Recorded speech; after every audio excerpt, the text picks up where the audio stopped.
There once was a ship that put to sea, and the name of the ship was the Belly of Tea. The winds blew hard, her bowed it down, oh blow me bully boys blow. Soon may the wellerman come to bring us sugar and tea and rum. One day when the tonguing is done, we'll take our leave and go. She had not been 2 weeks from shore when down on her a right whale bore. The captain called all hands and swore he'd take that whale in tow.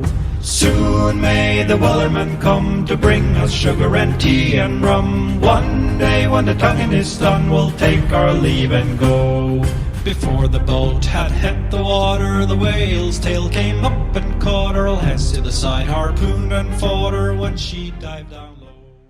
All right, and what a way to start the stream. Sidistro, you're a madman. I really appreciate the support, man. Like, I really do.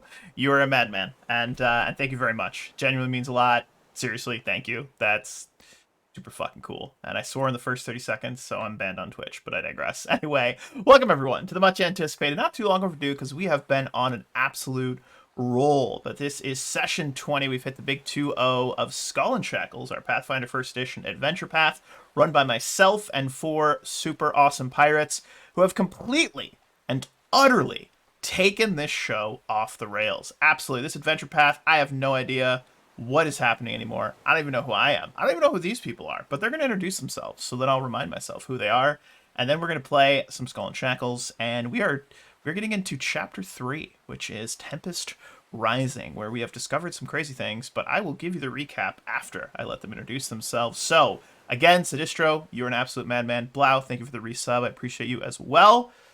Not as much as Sidistro, though. He's cooler than you. No, so of course there you go. I mean, absolutely. Oh it is what it God. is. But anyway, we're going to go around the table, have everyone introduce themselves. Let's go Atomic, Blau, Zeb, and Patrick. Take it away, gentlemen. Hey everybody, I'm Atomic. I'm playing our Tiefling Druid, Harlan Blackmane, and I'm just ready to go. Just ready to root out some snitches. Love that. Howdy, y'all. I'm playing Caius, our Asmodean anti-paladin. And I'm not so ready to have some stitches. What do I have? I got sense motive. I'm good. We got this. What's going on, everybody? I'm Zeb. I'm going to be playing Edward Tarbos, our human fighter. And yeah, I'm just ready to interrogate the shit out of people. Yeah. It also, just a little quick aside, Zeb was mad at me at the end of last session. Yeah. For our last scene. He was mad at me. Yeah. We played some Hunt afterwards, and he was a little upset with me. And you know what? I'm glad. I like to elicit some emotion from my players. Speaking of someone who has lots of emotion, huge range. Patrick, take it away. Hi, I'm Patrick Light's Fantastic, and I play Wakir, the evangelist of Besmara. And after last week, it can only get worse. Yeah, that was amazing. I could not have planned those rules better, where he's like, I'm questioning following this lawful, like, anti-paladin of a devil, and then the guy's all, yeah, I mean, maybe Besmara's speaking through him. What were the roles? We have those. You know what? Let's go back. Let's look at the tapes. Let's go back and look at the tapes. What were the roles? 12, 15, and 12 for giants. For giants. Like, they rolled a 6, an 11, and a 4. 6, 11, and 4. They did have the minuses, though. That is true. They did have the minuses, but it was absolutely bonkers. Absolutely bonkers. But when we last left off, our intrepid pirates, a lot had happened. Our pirate crew had been recognized by Kurdak Bonefist, the pirate, the Hurricane King himself of all of the Shackles, who spends most of his days these days not pirating, but ruling from his pirate castle, his pirate keep, his pirate fortress, the Portress, I don't know, but in Port Peril.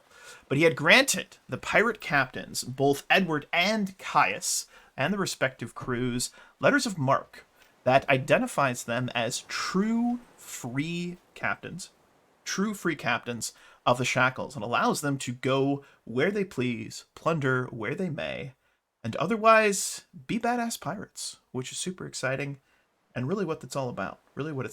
But our final scene of last session, after all the chaos, the pirate tests that were kind of more symbolic than anything, they crushed them, absolutely crushed them. There was a strange woman in the crowd, this sort of tattooed-looking alchemist kind of woman who Edward had seen for just a moment, and then she slipped back in the crowd and seemed to cast some sort of spell or enchantment on those marsh giants, trying to mess with you guys a little bit. But Besmara had other plans. Besmara did have other plans, Wakir, and allowed you through her blessing to completely neutralize that encounter that should have taken a lot longer in about 2 rounds, which was amazing. Absolutely amazing. But Edward, you had celebrated hard, and had gotten very, very, very drunk. And when you returned to your ship, the Bastard's Hand, you had been standing at the helm, grabbing the wheel, kind of swaying back and forth, perhaps singing a little sea shanty to yourself. And a woman, relatively attractive woman, one of the new members of the crew. You couldn't quite remember her name, but she had approached you and offered you a drink. And our final scene of last session was you accepting that drink, passing out, blacking out, and not being sure as to what had happened. But our first scene, we awaken with none other than the newly captained captain himself. We see him rubbing his forehead. Your brain hurts. It hurts like no freaking other. But as your eyes start to adjust to the bright sunlight that is just streaming in through the stern windows of your captain's quarters, you smell something salted. You smell something a little bit greasy. And what smells like, you think it might be breakfast. And as your eyes begin to adjust, you look from left to right, then back to left. You gotta look outside, block the sun. You look back and you see the tattooed woman. She has the same bottle she had last night in her hands. She has her feet up on the little tiny round table that is next to your bed. And she has the most smug look on her face, and 2 plates steaming breakfast sitting on the table to her left. And she's just looking at you with a smug look. What do you do, Edward? Oh, fuck.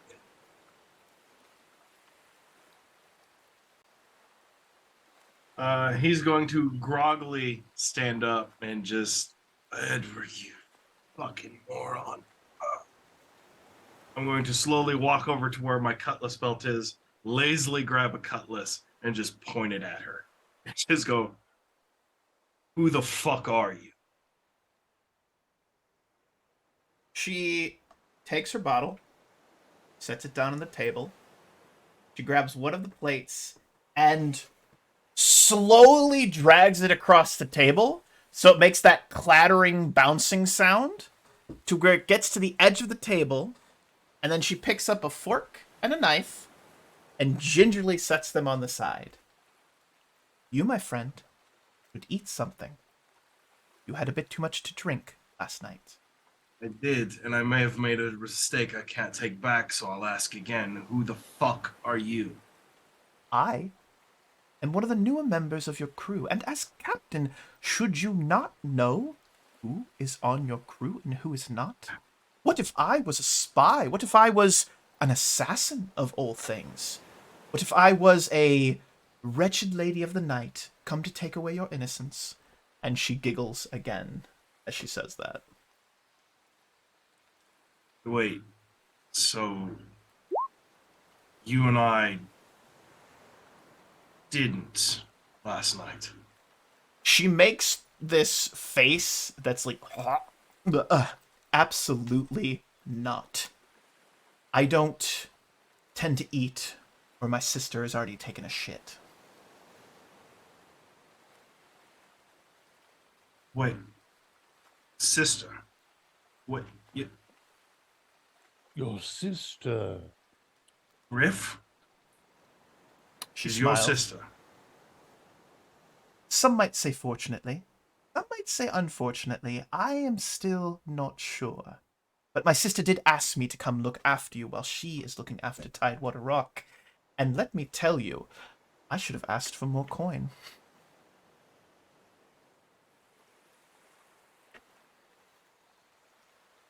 He's gonna put the cutlass back. Slowly put the cutlass away. Is very confused and is just slowly gonna approach and sit down where the plate is, Yeah. and is just trying to grasp the situation. My sister reached out to me and asked me to join your crew to make sure you didn't do anything stupid, Edward. And let me tell you, when I found you last night, you were so drunk that I was worried you were going to fall over the side of the railing and drowned in the harbor. You also were muttering something about baby names. I'm not exactly sure why, but it was very unbecoming of a captain.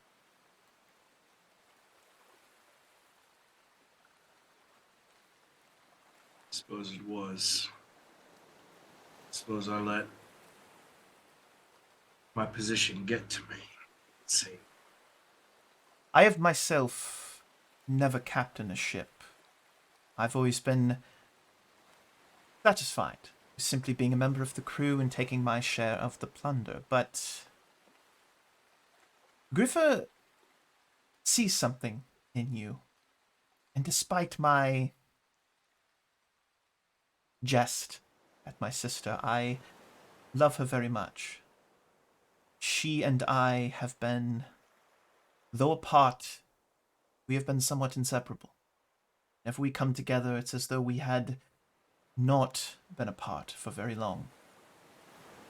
When she contacted me to come and look after you, I jumped at the opportunity to do something for her. Perhaps I should introduce myself in full. My name is Simone. Different last name. I was married once myself. That brings me to the question, and she leans in, pulling her own plate around, picks it up, takes a piece of bacon, chews it very loudly. It's very crispy, so there's this like crisp kind of like chewing noise, and she speaks through the chewing, and she said, "So, I was wondering, when are you going to make a dishonest, that is to say, honest woman out of my dishonest sister?"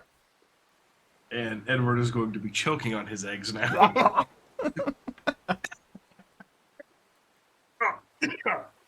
What? First of all, that's a conversation that we are not going to be having at this moment, because I feel like Caius is beating down my head. Or Wakir is deciding to get drunk and fire his pistol again into the night. Besmara, bless us! No, I just fired up at the moon. Roll an attack roll. Roll damage. Let's see if you blow up the moon. Just fun and Fred. See if anybody recognizes that movie. No. Sorry, some of us weren't born in the 30s. Wow. Ooh. Ooh. Wow. Damn. I'm feeling Only the sassy 40s, Wolf. today. Is he making a ranged attack roll against the game master? That misses. Go ahead, Edward. My plans for Griff at this moment are to make sure that she is taken care of. As to what comes after, I'm not quite sure. Like it or not, Edward, my sister has invested both her body and her heart into you. And so I have pledged to ensure that her investment doesn't go belly up. Think of me as a guardian angel. I'm going to look after you and make sure you don't do anything else too stupid. I'm not a child, Simone. She takes another piece of bacon, loudly chews it, and just tilts her head to the side and gives you that, "You sure about that? You sure about that?" That's what her face says. I can already tell I'm not going to like you. I can already tell you're a headache and a half. No more, no less than Griffer. But, Captain, I should get to work. I'm to understand the fleet is to set sail very soon. Captain Caius mentioned something about, well, needing to speak with you. So I will take my leave. Should you need me, believe me, I'll be around. And she nods, takes 2 more strips of bacon, eats one, just like one bite, and then looks at the other one, and then sets it on your plate, and then says, "You need that more than I do," and then departs out the front doors onto the main deck, leaving you a few moments to yourself, Edward, to absorb and breathe in everything that just transpired. Absolutely fantastic. So, go ahead, Edward. Edward is going to walk over to his where his bed is, and he's going to open a chest that's hidden under the mattress and get bottle of ink of stolen secrets, pen, paper, and he's going to write to Griff, and all it's going to say is, "I've met Simone. I hate you. And I really don't appreciate the. I've met Simone. I suppose thank you for the babysitter."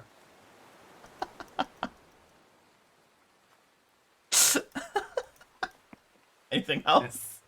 He's going to holler for Harper and see where Caius is wanting to meet him. He has an idea where he wants to meet him, but just to make sure it's not. So Caius, early in the morning, Captain Caius, early in the morning, you had a meeting with Tessa Fairwind. You had a meeting with Tessa Fairwind. With her, your first officer, and the strange witch woman that apparently Tessa had assigned to you, and Tessa had filled you in a little bit more on what was going on inside the Shackles. Now, if you remember back a few sessions ago, she had mentioned to you that she believed there was a spy ring of some sort that was acting inside of the Shackles against the pirates and against the Pirate Council, and she believed that it might be from Cheliax, but she wasn't sure who could be trusted, who couldn't be trusted, so she was trying to act very discreetly. And she thought of no one better than the crew of the Dominator, who probably have a target on their back from the Cheliax. So if these spies are acting against the pirates, they're probably going to come after you, which means they'll probably do something stupid, as like maybe reveal themselves, right? So we're going to cut to a scene aboard the Dominator in the really badass, this map is so huge, in this badass back in a big sitting room. It's almost like a dinner room at the back of the ship. And we're going to kind of pick up, as we often do, mid conversation. The pleasantries have gone through. She is, you've talked. It's very early in the morning, like just before dusk. It was sort of a secret, sort of a private meeting kind of thing. It's very, very early. But she begins. She says, "The Devil's Fleet leaves Port Peril after, she mentions, we know Cheliax has spies and informants working in the Shackles, and I can think of only 2 places that might have some knowledge of these traitorous informants in our midst. The first is the House of Stolen Kisses in Quent. There is a temple of Calistria, and one of the best informant brokerages in the Shackles." She reveals a note from just inside her shirt and sort of takes it out, slides it across to you, Captain Caius. She says, "Use this note to obtain an audience with the temple's high priestess, Dindreann. The second is the Temple of the Hidden Name, a secret temple of Norgorber said to operate in the town of Beachcomber on Bag Island. If anyone knows of these spies, it would be the followers of the Reaper of Reputation. I have no contacts with the priest of that temple, so I hope you can convince them to reveal what they know. Jade Blackwater, she motions to the strange woman who has a bone, kind of like scrimshaw. It's kind of like a ring, but it seems to be made of bone, and she's using it to carve into your table, and she's carving what appears to be like some sort of little like runic mark or something, and she's just really intensely mumbling to herself while she does it. Just, yes, As she's particularly into it, when she's definitely not paying attention, he'd reach out a gauntleted hand and pound the table beside her head. Yeah. It's not your table. She looks up and says, sorry? And goes back to she goes back to scribbling on it again as she says sorry. Just goes right back at it. Do you stop her again? Yes. I like that. He'll spend the next half hour doing this. She finally stops and sits up as Tessa looks over and is like, quit that. Jade leans back, looks a little disappointed, but then smiles again, that weird, black gummed smile once again. But Tessa continues. Jade Blackwater will travel with you to help you uncover these traitors. May Besmara guide you. Keep the winds in your favor. That is all I have to say to you, Captain Caius. Discretion is not too important. But if these spies discover that we are onto them, it is likely they will go deep into hiding and will not reveal themselves until it is too late. I am to understand that your deviled friend traveled to the devil's land, as it were, Cheliax. You mentioned there was a fleet amassing. Is that correct? He'd look to Nassara and give her a nod. I think these two things might be related. But what we must do is we must discover who amongst the Shackles can be trusted and cannot be trusted. And if we can root out at least a fraction of these Cheliaxian spies, bring them to a bit of pirate justice, and that will weaken Cheliax's hold on the islands. I'm entrusting this to you, Caius. I'm entrusting this to you because I do not know who else I can trust. Anyone and everyone could be, at least in some form, fashion, or other such thing, tied to Cheliax. As surprising as it might be, there are pirates that would sell out fellow pirates for a few pounds of silver. You have more faith in me than some of my crew does regarding my ties to Cheliax. But you'll find that my loyalties do not lie in that direction. She smiles as you say that, Caius.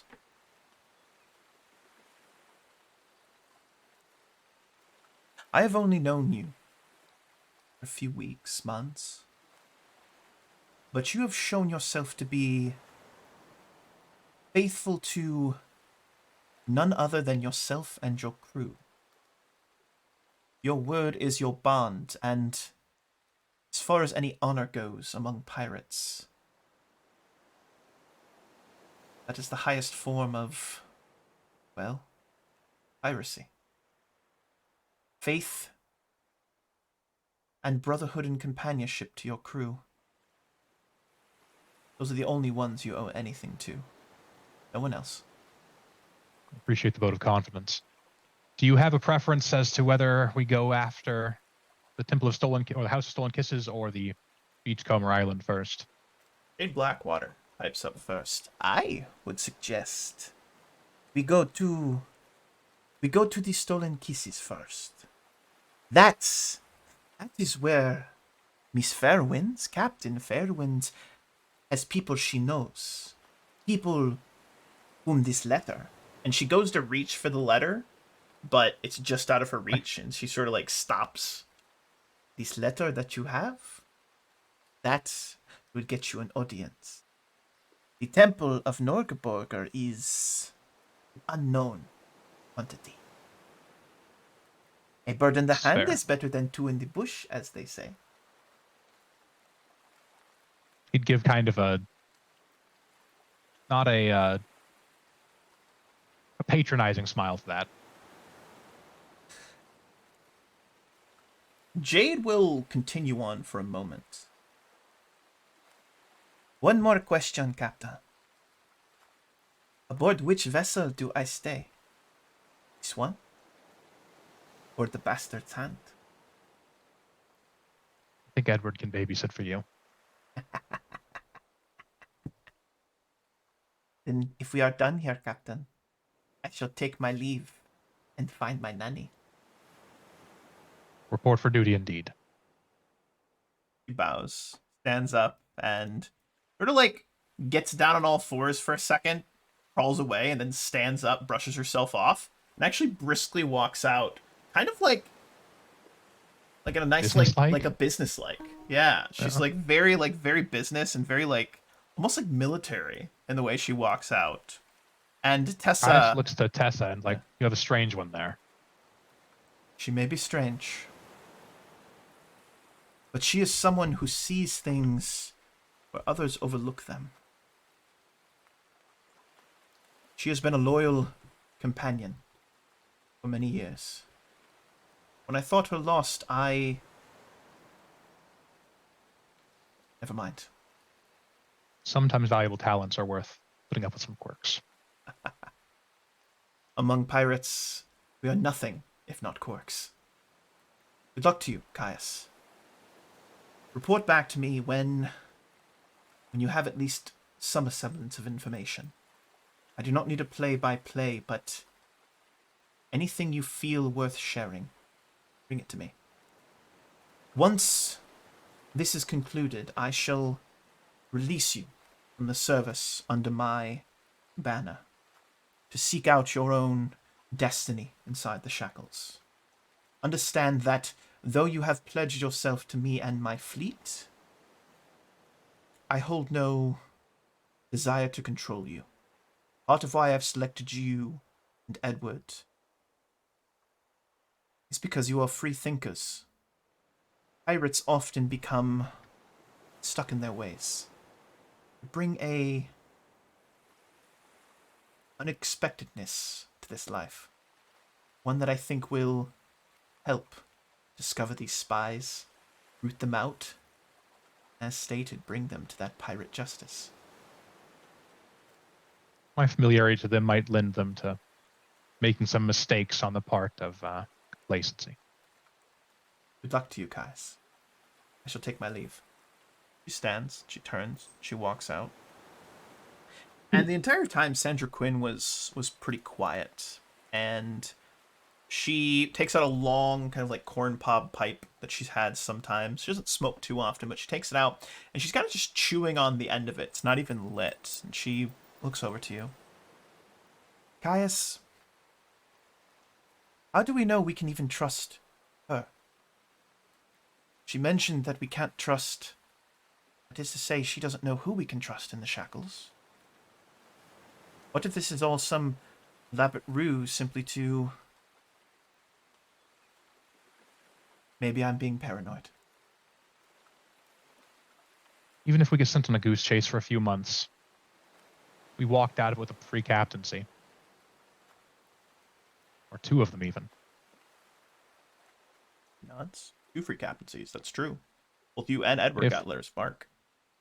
Yes, if she sends us around for a couple of months, we can, at that point, break our agreement in good faith, say we haven't found anything, we can't find anything, and go about our business. So, where to first, Captain? Back to Quent. I'm going to go to the House of Stolen Kisses. Your cat is eating your entire field of view. Well, she's a kitty. Let me tell you. It was just ocean for a minute. Just ocean. Well, Yeah. It was for a minute. that's kind of that works well because I mean you guys are about to head out onto the open ocean, as it were. That's a good thing. It's like a metaphor or something, man. It's like my God. symbolic or something, dude. I like it. It's good. Yeah, All uh, right. after this meeting, Caius would send Nassar on her rounds for the day. So she'd, pop to Tidewater Rock, say, Oh. hey, what's going on here? Do you have any mail? Any report? Spend half an hour wandering the halls, doing passive mind reading because she has detect thoughts passively. Hmm. Say, hey, is anyone gonna fuck us? Then do the same thing, going to the bastard's hand. Mhm. Mail, status, spend about a half hour walking around passively detecting thoughts, Mhm. and then pop back. Everyone's in a good mood. Everyone's positive.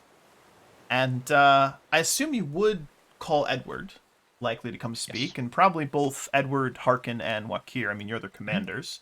Fill them in Yep. on what the battle plan is. So we're going to cut to a little bit later. Nisara does her rounds, and everyone seems loyal. Like, no, there's no dissonance. There's none of this. Well, I don't know. He's a Chelaxian. You've proven yourself. You took the Dominator. I mean, if that doesn't build That's largely been put to pirate, rest. yeah, if that doesn't build pirate clout, I don't know what does, kind of thing, right? Mhm. So we cut to a scene a little while later with Harkin, Wakir, Edward gathered in the room, and I leave the scene to you boys to kind of discuss what you'd like to do. Well, Tess has given us 2 objectives. Little out. Little out. Little less, please. These objectives being The House of Stolen Kisses in Quent, Mhm. and a congregation of Norgorber worshippers somewhere operating out of the town of Beachcomber on Bag Island. Though that's a secondary objective to the primary of the House of Stolen Kisses, given that she has no way into that. There's no inroads with that community. We have a letter to give to the High Priestess, or High Priest, of the House of Stolen Kisses. And presumably they'll have some more direction for us there. If not, I'm not sure exactly what we're going to be doing. I'm all for getting rid of the Norbergers. I don't think we need to get rid of them. We need them for information, unfortunately. Though I'm on the same page. Which one's This would be closest? trusted. So, pivoting you guys over, I'll show you a map of the Shackles here really quick, and I will reveal to you where both are. It's actually kind of convenient. Both are relatively close to one another. I'm going to pivot you guys. They're literally like right across the way from each other. All right. So you've got Beachcomber, which is to the north. It's separated by the Garu. I don't know. Grogu. That's the one I was thinking of. Grogu Island. There it is. Tiny little weird green elf-eared creature that uses the Force island. And so there's Quent and then Beachcomber. And both are relatively large cities that are kind of centrally located in the Shackles, both run by a couple of pirate lords. Beachcomber is actually run by one of the pirate lords who goes by the name Pierce Jarrell. He is a eye-patched man, kind of known as like a womanizer.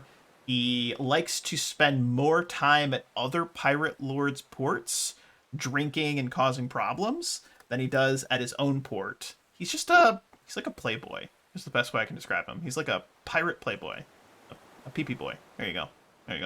PPP. There it is. Stupid. I'm a stupid person. The one. I think I'm funny, but it's fine. Continue. Moving on. Just deadpan from everyone.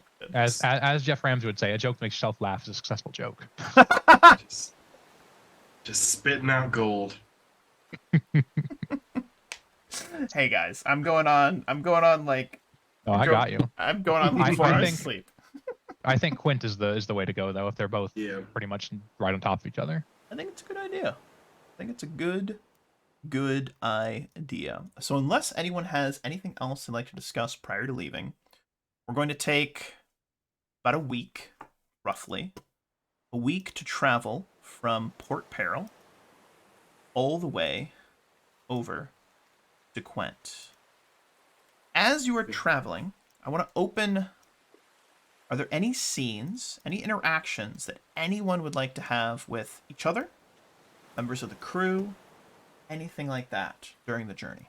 Got about a week's time.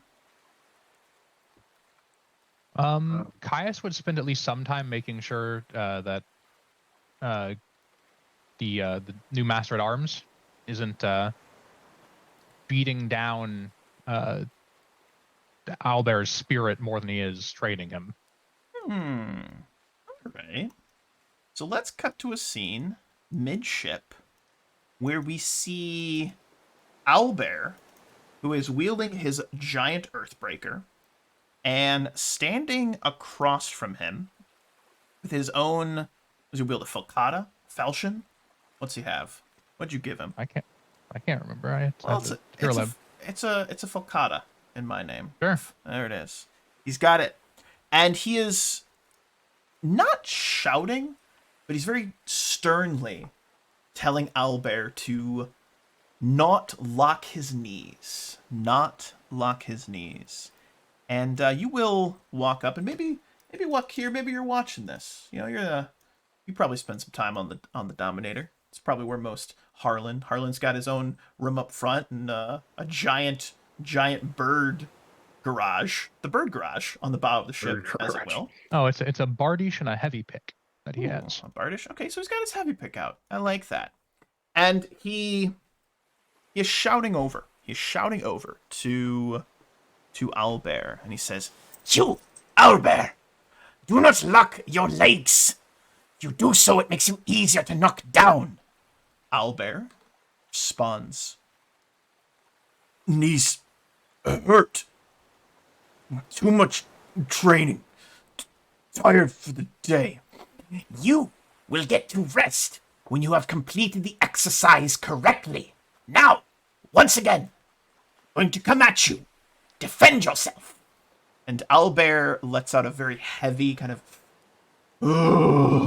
and brings his big old giant earthbreaker up, prepares, and we watch as the master at arms. We watch as he rushes forward, and with very little effort, rushes forward, goes to swing his pick, but instead of following through with the pick, slides his leg in between Albert, sweeps one of his legs. Albert almost does the splits and has to like tumble backwards not to do the splits and just sprawl over and ends up on his butt.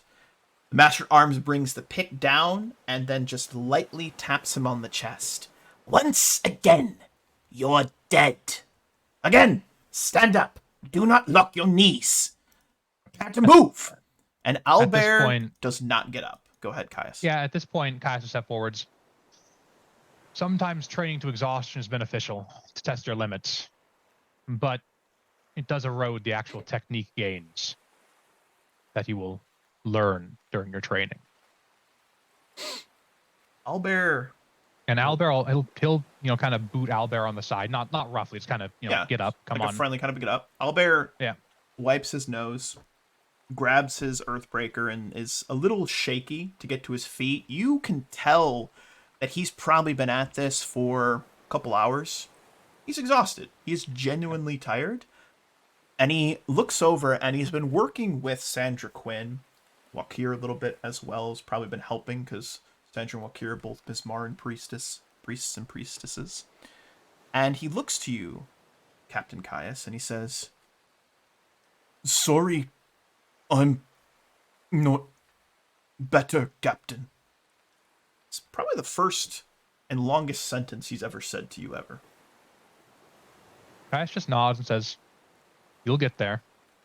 You weren't given the martial upbringing that Mr. Gareth here was, or that I was, but you'll get there. You have the natural talent." The Master at Arms is gritting his teeth. "Captain, you hired me to do a job. You brought me on this crew to see that the..." Caius will whirl on him and say, "You don't think 3 hours a day on one of my crewmen is enough? You think you should neglect all of your other duties purely to Albert's benefit? Work yourself to exhaustion for some of the other men." Give me an intimidate check.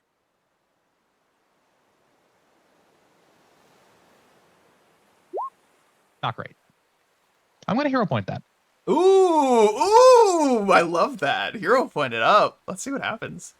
Whoa! How the tables have turned. So he was gritting his teeth, and being a hobgoblin, he's got these very pronounced canines, and he was kind of baring them, very not dissimilar to the way that you, being a vampire, will sometimes bare your fangs as well. Yeah. And as you do this, you see him almost like two animals. You bark at him. He puts his tail between his legs, and you see him physically curl up a little bit. So his shoulders were back. He was gritting his teeth. He was not aggressive, but there was a tone to it that you shut off right away. You see him retreat. Of course, Captain. I will There's see 100 crewmen on this ship. See to it all of them get some training. I will see to the rest of the crew. As you command. And he turns and he heads down below, and a few moments later you hear him saying, you, training, now! And he's going to get some more people. And Owlbear looks over to you, Caius, and he's got his Earthbreaker just like resting, the head of it resting on the deck. He's just holding the handle, and he's looking to you, Caius, and there is an admiration on his face, a respect and appreciation that I'm curious, Caius. He's looking to you like you've seen children look to their parents. This kind of endearment that he has to you, Caius. And you can see he wants to say something, and I'm curious, what would Caius do in that moment? You're not an idiot. You can read social cues. How would you respond to him in this moment? Caius would let him say what he has to say, but he wouldn't prompt it. He would pat him on the shoulder and say, take a double ration tonight. Eat up, get your strength back. Owlbear looks to you, and he says, thank you.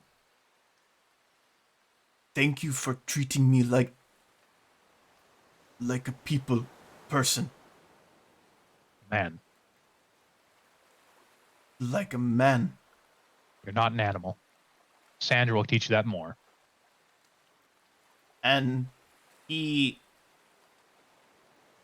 reaches out, and he's kind of trembling a little bit in this moment, Caius, but he reaches out to shake your hand. He's never done anything like this. And he grips it, and he doesn't go for a handshake, he goes for the like clasp. Yeah. And he grips it tight. Caius, Captain Caius is a good man.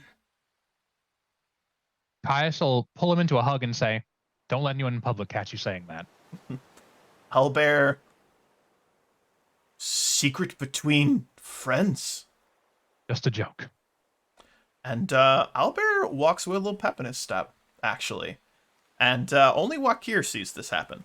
Only Wakir. Yeah, Caius would step over to walk here and say, the Sergeant-at-Arms has his job about him, but I think he wants to impress me with Owlbear more than he wants to get the job done. He's overzealous. I'll chat with him. Thank you. See to it he doesn't abuse Owlbear at all. I know he wants Owlbear to be in fighting shape, but if he's exhausted, he won't be when the fight actually comes. He'll, pat walk here on the shoulder and walk back towards the rear of the ship, the aft. Love it. Stern, as it were. Glorious. What about the rest of the crew? Stern? Is it aft? I don't know. Stern, aft. Both are right. Yeah. Okay. What about the rest of the crew? What about Harlan? Harlan, what would you be doing over this week of travel?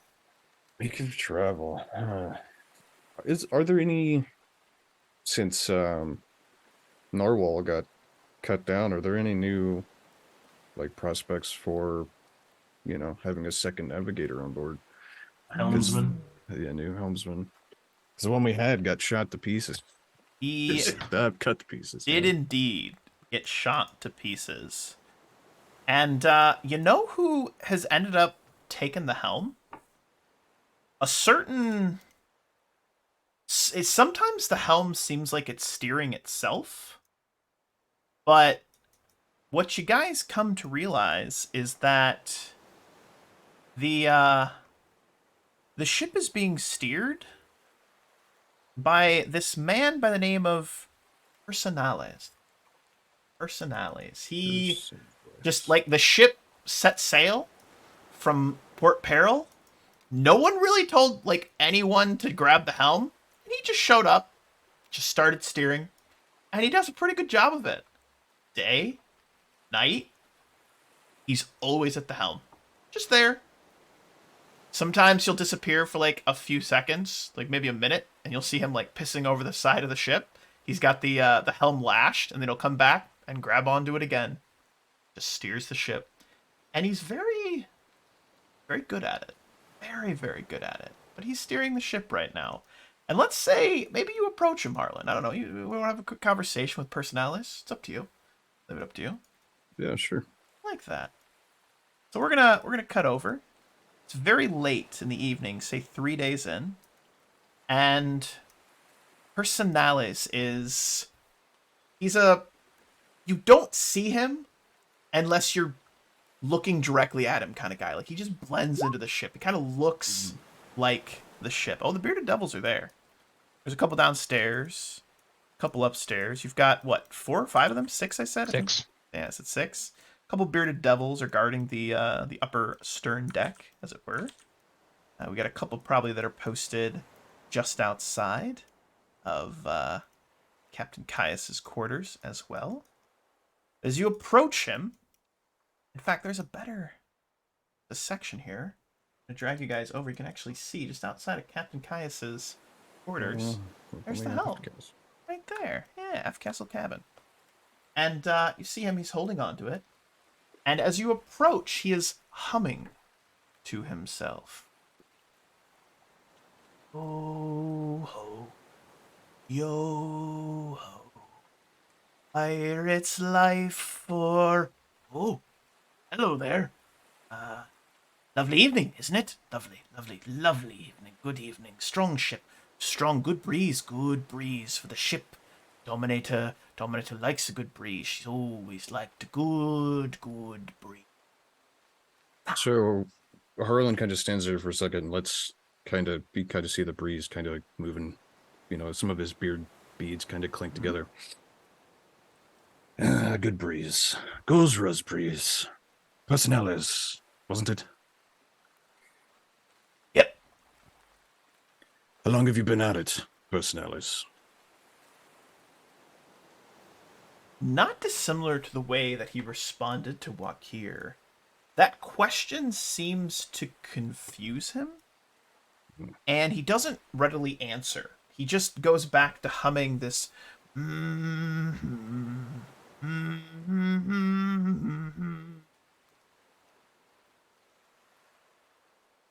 You seem to move about the ship with the familiarity and like you and its personalities are one. I can appreciate that. Always been aboard the ship. Ship is home. Home is ship. Ship is I, and I am ship. Been on the ship. Ship is ship. Ship is home. Home is the ship. Ship is the home, and the ship home. Ship home. Ship home. Home and the ship is home. And he starts to sing kind of this like jaunty, upbeat little jig kind of thing, and he starts to stamp his feet a little bit. And one of the bearded devils looks over, squinting his eyes, but you see his foot tapping along to it. He's tapping along to it a little bit. He's having fun with it. You're an odd fellow, Personalis, and as one odd fellow to another, I can appreciate that. And you'll just give him a pat on the shoulder and leave him be. He's in his own little world, doing his own little thing. As you pat him on the shoulder, his hand, one of the hand on the helm, his other hand goes up and grabs your wrist. And there is an unexpected strength in that hand. And he turns to you and he closes one eye real tight and he opens his right eye real wide so it's almost bulging out. And he whispers to you, Beware of the one-eyed island. It sees all. It knows all. And it's where you will die. Yo ho. He lets it go. Goes right back and just keeps tapping his foot. Pirate's life for me. Hey ho, a pirate's life for thee. Aha! And then, like, the bearded devils both are tapping their feet a little bit. And you actually hear one of them going, yo ho, pirate's life. The other one looks over and is like, shakes his head. And then the other one stops singing and, like, drops his head down, looks disappointed in himself. But Personelli's just having a good time. But he said, beware the one-eyed island, for it sees all, and it is where you will die. He's been upgraded from an odd fellow to crazy. To crazy man. You That know, is why I picked him for this role. yeah. I knew he would make him nuts. Oh, you gave me very, very little, but a lot to work with at the same time, Wakir. So what I had the players do is I had, when a bunch of the NPCs died, I think I explained this last time, I'll explain it again, but I had them go through and create an NPC, each of them could create one, and then I created a couple as well. And this is the one that Patrick made, and I've been having a lot of fun with him. So almost as much fun as Jade Blackwater. Almost as much fun. She's been pretty cool too. But good things, good things. All right, so what about Wakir? Who would Wakir want to talk to as you guys are traveling to Quent? You need to talk to the the master at arms. Master at Arms. I like that. I like that. You'll Baroness catch him Greenscrin Murrian. later in the day, and he's got maybe a dozen or so troops, and he's working on simple, like, hack and slash techniques. He's like, swords up, slash across, thrust, swords up, slash across, thrust. And he's got them, like, just doing these drills over and over, and then he has a couple of them practicing, like grappling hooks, and he's going through just, like, squad after squad. I mean, there's close to 100 people on this ship that need to be really trained so that they all work as a unit. And he's taking his job very seriously, but you can approach him. It's early in the morning for this one. Maybe the next day, let's say. Next day after the incident with Owlbear. But you approach him as he's in the middle of giving his orders. No! Idiot! Slash, then thrust! If you thrust and slash, they'll knock your sword out of your hand, and then slash and thrust you! And they go, sorry, Master at Arms. And you approach him, Wakir. Hello, master. A word. Of course, Commander. Continue training! You! Don't lock your knees, you idiot! And he steps aside. What can I do for you, Commander Wakir? What are your intentions concerning the hobgoblin? Albert. Hobgoblin? Is this some sort of joke? Is that his I name? am a hobgoblin. Oh, forgot that my brain out there. Are you Albert. drunk, Commander? It is 8 a.m. in the morning. A bit early to be hitting the grog, isn't it? What are your intentions concerning Albert Hobgoblin? I have a name, Commander. You are at your leisure, due to your status, to call me what you wish. My intentions with Owlbear are to turn him into a capable warrior. True pirate. That is what the Admiral and Caius commanded me to do, and so it is what shall be done. Your methods seem to not be working. He tilts his head to the side and looks genuinely offended at that statement. I beg your pardon, You Commander. should try a different tact. A different... He is biting his tongue right now. And you see him. If the wind is coming from the front, can you rely on the age-old sails in the traditional way? No, he does not learn the way others learn. You must change your tact to get the most out of him. Give me a diplomacy check. He looks pissed, and when you say you're doing it wrong, his hand instinctually goes to his weapon, doesn't draw it, doesn't even touch it, but you just see it go down like you've offended him. Old West quick draw. Yep, that's kind of what it looked like. His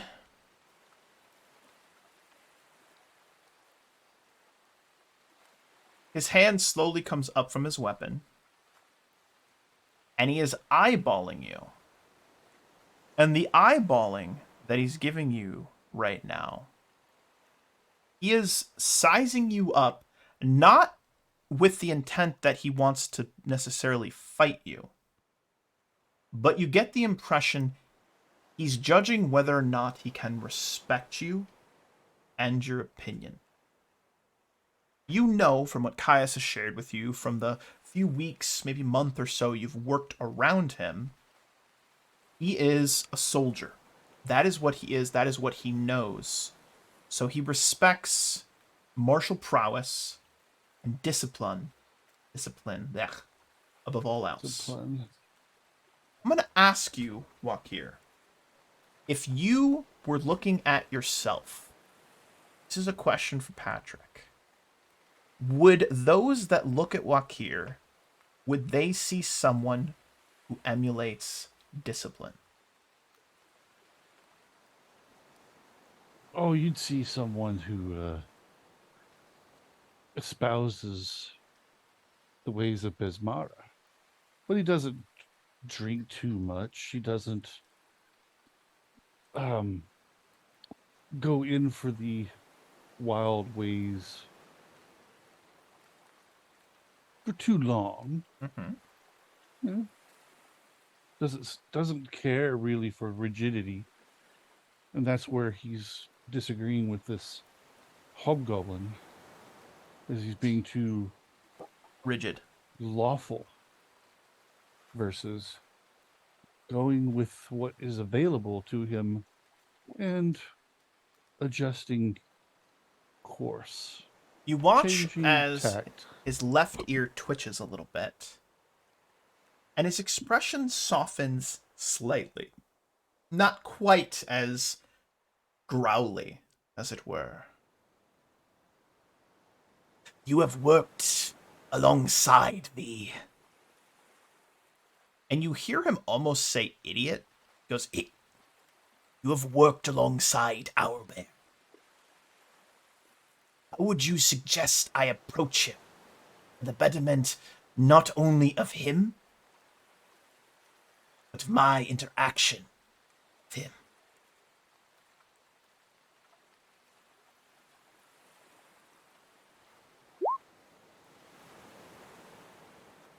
Less structure, more free-flowing of an idea. Work together as a dance, you would say. Wakir straight up goes to magic to fucking compel this guy to do shit. Love that journey for you. He's not a magic user. He's not going to realize what's happening as you just kind of whisper into his ear. And I'm going to go ahead and give him a quick little roll here. Let's see what the heck happens. And let's see, give him a quick little roll. And he's got a decent save. You're gonna break all your Not that teeth. 17. 7 Not that good. frickin' teen. And you see him nodding along with you, and you can like feel the magic flow down your arm. You can see it. These like, you almost see your words turn into little like puffs of smoke, and they go into his ears. His ears kind of twitch, and he nods. More of a dance. Understood, Commander. Right, so he's got 9 hours. And he's going to dismiss the crew, and he's going to go straight to work with Owlbear, and he's going to teach him the box step. That's what he's going to do. It's going to be good. No, Really good. no, I'm just kidding. I'm just kidding. How I'm to just do it. kidding. You got I'm to just work kidding. with the feet. He's going to swing dance with him. You got to all work right? with the feet. Yeah, from down below you hear ba-dum-bum-ba-da-da-da-da-da. All right, no, I'm done. That was good one there. I like that. We're gonna do. I know what you're gonna do. You're gonna do Michael Flattery Irish dance. You just hear line dancing, like the Irish like line dancing, and just like the what is it? Is it like tap dancing? The Irish That's like what it is. tap dancing? Yeah, it's what you hear it's from down rhythm from below. the waist. You just hear river Just dance the coming river from dance down below. comes up. You guys are approaching the enemy fleet, and it's just like they're just like Rhythm river from the dancing seat- on from the the deck. waist The fleet's down. like, nope, we're out. We don't want any part of that. That's terrifying. We quit. Nope, absolutely not. That is We're just on hilarious. the other ship looking at maps, just like, I am so glad I'm away from that Yeah, circus. but let him out of that Dominator. That's terrible. You people pay to Glad see I'm- that shit? No, I'm just kidding. Fine. That's good. That's good. Edward, what about you? What about you, my friend? What would you be up to over on the Bastard's Hand? Edward would be conversing with Harper. Harper has spent probably past 5 to 10 years in Quent as a con man. Yeah. Yes, he Just trying to figure out has. if there's anything he knows of this Temple of, what is it, Stolen Kisses? Temple of Stolen Kisses. House of Stolen Kisses, yeah. Yeah. The He knows Temple of anybody who might be Calistria, also associated. known as the House of the Stolen Kisses. So maybe you guys are up on the bow of the ship, kind of taking in a little bit of the day breeze. You can see the Dominator a little bit of ways ahead of you, but you guys are pretty much matching speed. The Dominator's faster because it's a larger ship. It has more waterline and it moves quicker, but you can sort of slow it down a little bit so that the Bastard's Hand can keep pace with you guys. But you are up at the bow of the ship. Harper's got his classic pipe. He's got his big old floppy brimmed hat, and he just... nothing quite like the salty sea air, my friend, and you have the look of someone who... And he looks back to see Simone actually conversing with one of your other officers, the Sawbones, Penny Kieran, and he looks to her, and he looks to you, and this is like a couple days after everything, and I'm assuming you didn't say shit to anyone just because Edward's not going to say anything, right? And he looks over at her, and he looks back to you, and he goes, "Tell me you didn't do something stupid, friend." Well, no. Surprisingly not. I didn't do anything stupid. He takes his hat, lifts it up a little bit so that you could see more of his forehead, and what you see is he has a tan line goes right across the center of his forehead. He is always wearing that hat, and it's just pasty white, dark tan skin. And he just lifts it up a little bit just so he can get a little bit of a better look at you, and he goes, "Really?"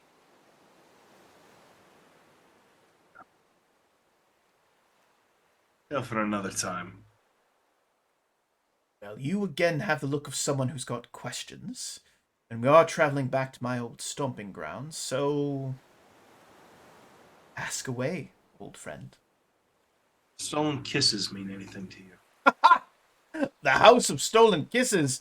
Let me tell you, lad, I have dwindled my way into more fortunes than I can count, and all of them were lost inside the warm embrace of the House of Stolen Kisses. Some of the finest specimens you've ever seen this side of the Eye of Abendango. Let me tell... You weren't asking about that. You wanted something else. I'm sorry. No. What do they do in the back rooms? Well, I mean... Behind what's behind the closed doors? The truly closed doors. He's giving you this look, like... are we talking... Are you... Hold on. Remember the talk we had with the captain? Oh, and he So pulls his hat back down so that his pasty white forehead is gone and hidden. He goes, wow, all right, woo, and he lights his Subtlety. pipe, takes a couple very, very quick puffs. You see the embers ignite. Wow, all right, oh, yes, well, as you were, everyone back to work. Everyone's going. We never stop working. Don't worry. But he goes, what is interesting about a brothel is when men are on their back, their lips tend to get very loose. The women and the men that work at the House of Stolen Kisses, they hear more than the best spy hears in a lifetime. They hear more in an afternoon than that spy does in a lifetime. There were times when I needed information on others. House of Stolen Kisses was where I went to broker that information. They do not give away their secrets cheaply. Awesome. If Why what's would they? They are working men and women after all. One thing I will say, though, is when I last was in Quent, I heard rumors. Rumors that the high priestess of that temple was in a bit of a bind. I don't have more information on particular what that bind was, but Dindreann, she is not one to look nervous. The last time I was there, she looked nervous. Perhaps this is something we can leverage. Gain the information we need to unravel this secret. Your lines of work, Harper, secrets are just as deadly as any knife. And a hidden knife is both dangerous and a secret. Let Caius know. You literally have a telephone in your head. Yeah. You can think it. Yeah. Captain Caius is not available right now. At the tone, please record your message. In your finish recording, you may press 1 for more action. Went to voicemail. Fuck. No, not a voicemail. Fuck. Oh. Hey, Caius. It's Edward. Just call me back when you get time. Okay, bye. Hang up. Hang up. That's really funny. Yeah. I like it. So, I like it. that's our plan. If you have anybody that might know something, like to meet them. When we arrive in Quent, I'll stir up some of my old contacts. See what I can find. In the meantime, enjoy the air, lad. You seem a bit high-strung of late. Something of that nature. And as we press on, the week goes beautiful, beautiful weather. You arrive in the port of Quent. Arrive in the port of Quent. That's Port Peril. Bad Darewolf. Immersion ruined. Game I over. don't think there is a Quent map, is there? There is not, unfortunately. But we do have this beautiful Shackles and the 2 ships I have on the map. Super great. All right, cool. You arrive in Quent. And my question is, it's the battle plan, my friends. Where would you like to go? Who would you like to talk to? What is the plan? Assuming Edward brought that to me so at some point during the voyage over here. Mhm. I think we should hunt down whatever has the high priest in a bind before we ever go talk to him. Mm-hmm. So I would stay with Harper and find all his contacts that might have any form of information on this.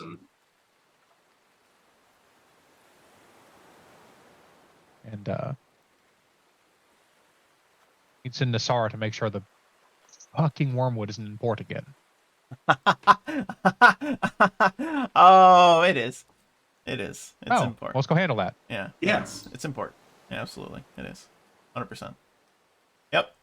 The wormwood is in port. And how would you like to handle it? Caius would like to take the best fighters on the ship and his 6 bearded devils and Nassara and the officers and go walk onto the wormwood and say, "Howdy, Harrigan. We don't have an issue, do we?"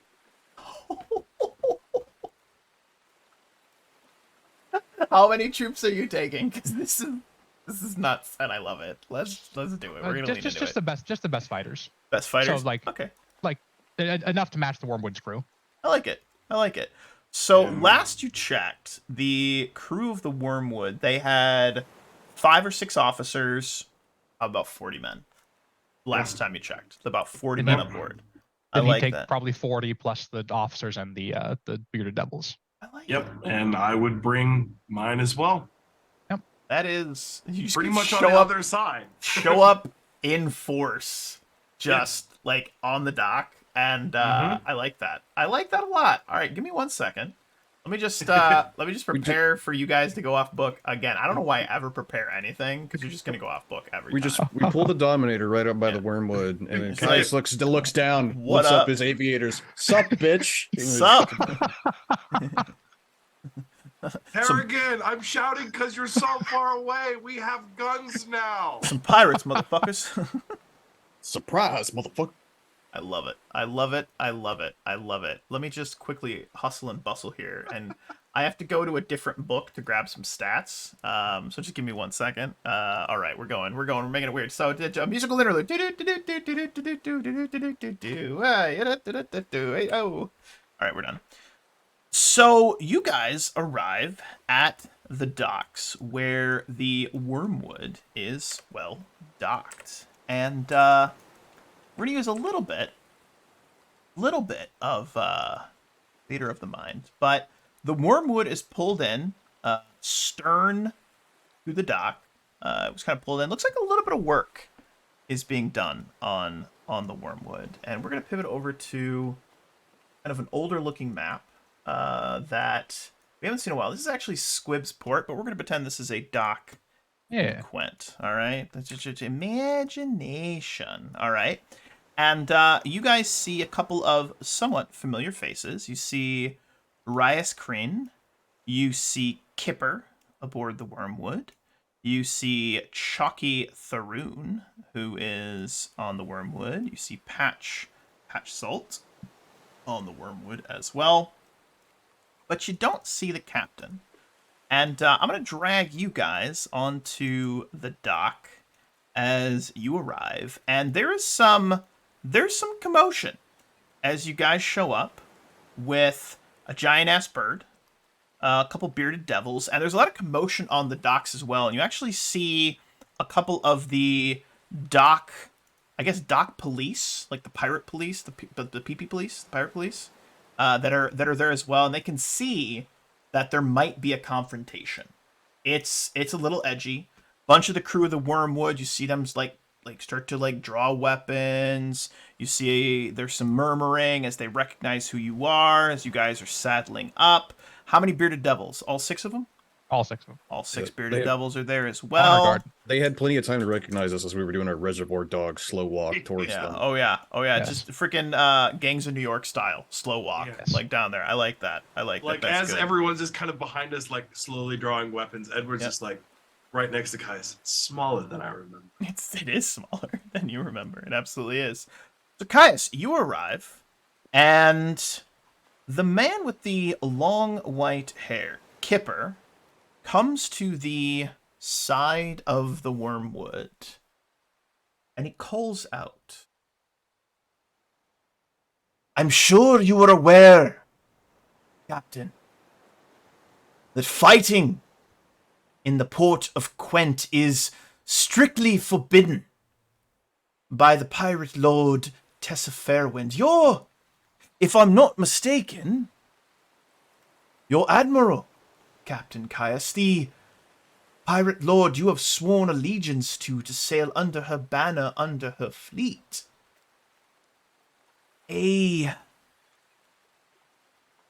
questionable decision to come here in with such a hostile force." You have no idea what kind of deal I have with Tessa Fairwind. It might be to wipe your crew off the face of this earth. Also, who said anything about us coming here with an aggressive force? We missed you at our party, celebrating us becoming free captains. You ran away before we could even have a word. Remember? You shanghaied us. Maybe we're just here to talk. He looks around. About 20 people on the deck. Some of them have crossbows. None of them have their weapons drawn, but there is this tension. The air is thick with this tension. Blackbeak is high in the air, doing a slow circle, and you guys can see the shadow of Blackbeak just circling over the deck. Just again and again, again and again. And it's like this like shadow swoops over him, swoops over him, swoops over him. So is Harrigan here?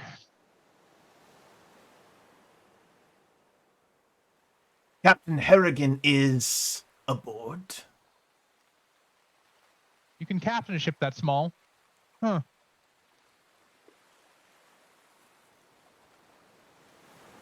Captain, Almost seemed, there's someone here to see you, sir.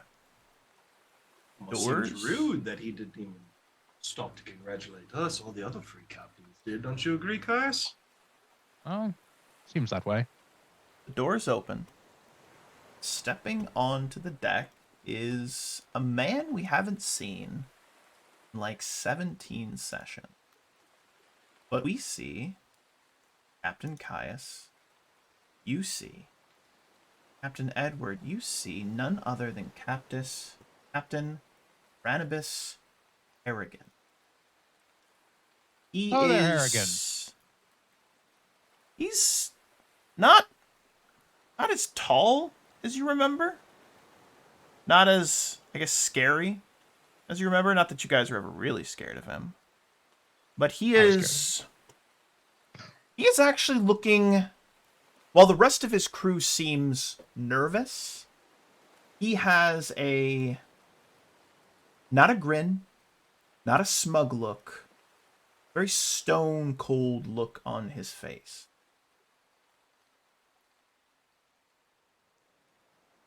You must accept my apologies, Captain Caius. Congratulations on your letter of marque from the Pirate King, the Hurricane King himself, Kerdak Bonefist.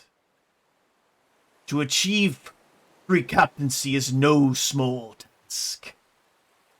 So I tip... He goes, well, if I had a hat, I would tip it. But you do again have my congratulations. I appreciate that a He's a great big deal, soft. Captain Harrigan.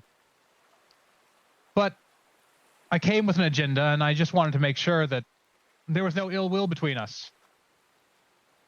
He smiles a little bit. Ill will?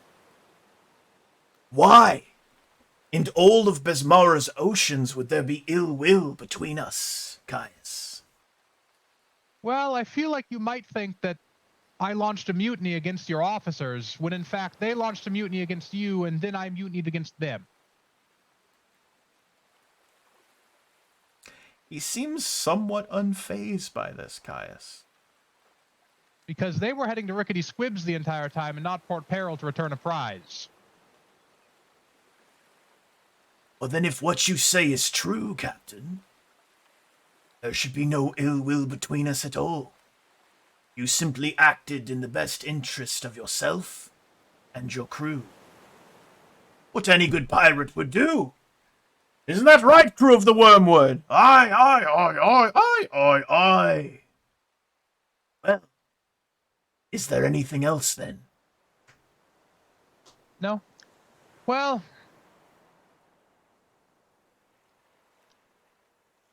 No, I think we're good. And Caius, at some point during this conversation, would have telepathied to Nasara to grab a piece of the wormwood, a deck peg, something, a tie-down peg, whatever. Mm-hmm. Just so they have that in their back pocket. Love that journey for you. And But as you she can cast invisibility still, but she cannot do it native. like that. As you all turn to leave. Before we go to turn to leave, Ooh. Edward is going to look up at Harrigan, and he's had this cutlass underneath of his arm, this old cutlass that Ooh. he's kind of hung on to. Okay. He's going to pull it out from under its arm, and he's gonna kind of wipe dust off of it, and he's gonna just throw it up at the deck so it kind of lands roughly at Harrigan's feet. Clang, clang, clang. Says, "That's the sword you gave me when I saved your ass. Got finer swords now, so I figured it ought to be returned to you. Never know when you might need it. He looks down, puts his foot under it, picks it up, grabs it, looks at it, and just nods as he puts it into his belt. You lads and lasses have a wonderful rest of your day. You guys are marching off the dock. Calls out. Seeing as you're free captains now, are you planning to compete in the Free Captains Regatta? If we get done with real work before then, and he'll keep walking. This year's prize is a whole island. An island said to be infested by cyclopses. Surely, something your crew could handle. As Edward's walking back, he has his arms all sprayed wide and just goes, well, why would we even ruin the surprise then? And Harrigan smiles and nods.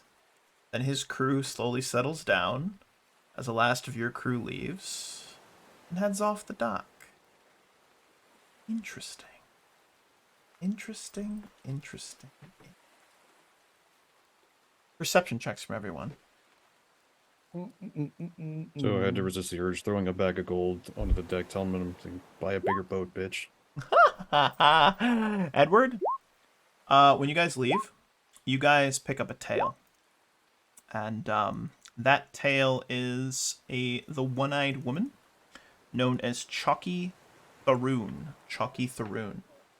And what you remember of her on your time on the Wormwood, the 2 months or so, month to 2 months you were on board, she was the captain's basically mistress, is what she was. And she is following you guys at maybe about 100 to 150 feet back, not really trying to hide the fact that she's following you, but she follows you for most of the dock and then slips into a tavern.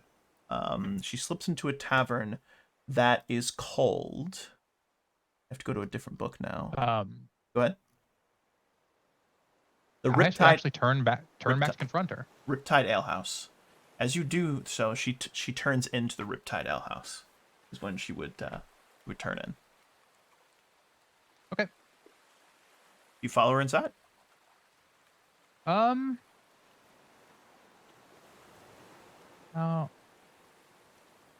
My plan was to nab her because Nasara's deep slumber. Mm-hmm. But I just need to be within 10 feet of her to give her the saves debuff. True. Oops. But I'm probably going to hit, 30 people inside of a tavern with a 10-foot burst spell. I mean, more than likely. Uh-oh. So Bear with me for one he's just second. going to keep walking then. I like it. So she slips in. You guys keep walking. And, good. So where would you like to begin your investigation?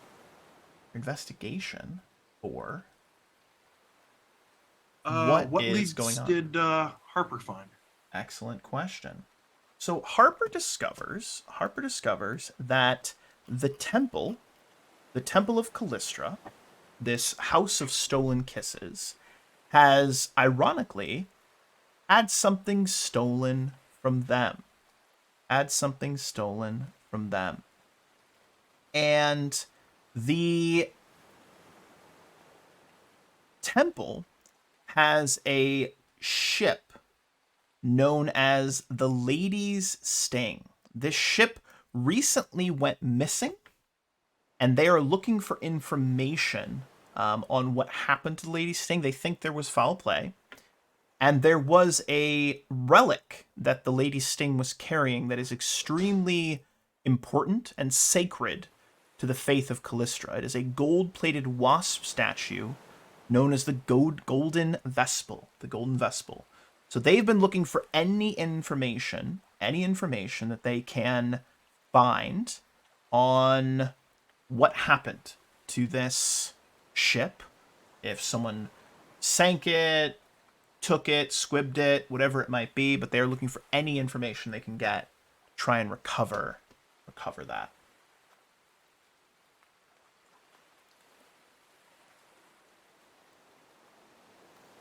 Be Find the locations of those. Golden Vespel. It's a big price to be holding on to their heads.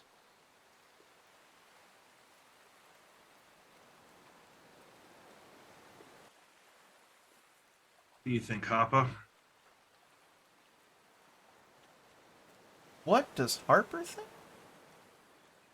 Harper thinks Dear Wolf messed up the overlay for a second and he's fixing it live, because that's what he does. Super professional game master. But he fixed it. We're good now. What I think, Edward, is that we know what the Calistrites are looking for. We need to meet with them and find out if they have what we need, and should they have the information we need, we then find out what happened to their magical artifact and bring it back to them. Prize for a prize.